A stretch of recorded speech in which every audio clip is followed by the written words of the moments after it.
বাংলাদেশ এমন একটা দল, হারলেও পাবলিকতা করে বহে, জিতলেও পাবলিকতা করে বহে। কালকে একটা খেলা বাংলাদেশ আফগানিস্তানের সাথে জিতলো, এতে কি লাভ হইলো? শুধু এশিয়া কাপের দ্বিতীয় রাউন্ডে যাওয়ার আশা বাঁচায় রাখছে, কিন্তু যাবে শিওর নাই।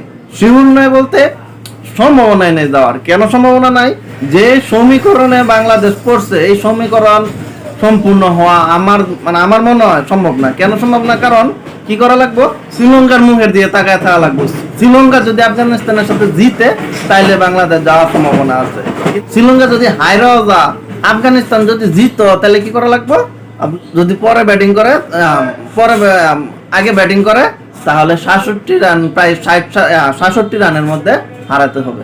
আর যদি পরে ব্যাটিং করে, তাহলে 11 ওভারের ভিতরে করে প্যাকেট করা লাগবে। এখন এটা কি সম্ভব? এটা কখনোই সম্ভব না। তার মানে কি বাংলাদেশ 2 রানের 99% দ্বিতীয় রাউন্ডে তারা যাচ্ছে না। যতই যেত, কালকা যে ম্যাচটা, কালকা যদি বাংলাদেশ আরেকটু ভালো করতে পারতো, তাইলে মনে করেন যে সমস্যা ছিল না।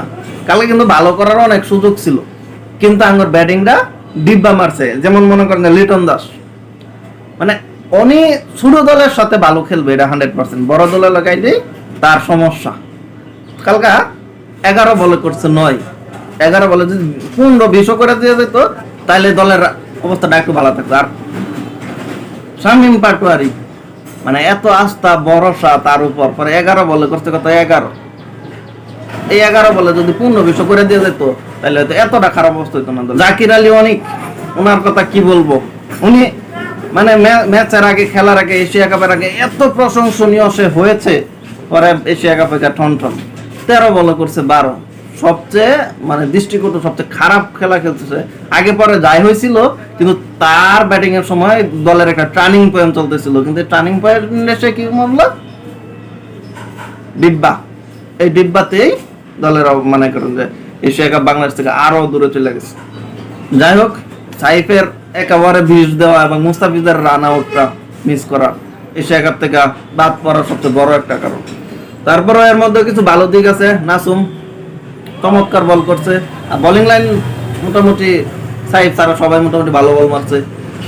ব্যাটিং এ শুধু তামিম, এছাড়া তো তেমন করছে, ভালো করছে, কিন্তু আর একটু ভালো করা উচিত ছিল।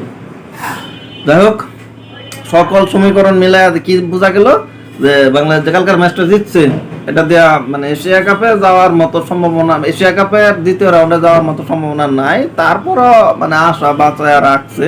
তো আমরা বাঙালি আশায় থাকতে ভালোবাসি, ইনশাল্লাহ। তারপরও সকল সমীকরণ মিলায়া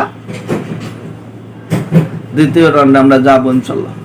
সকলে দোয়া করবেন বাংলাদেশের জন্য।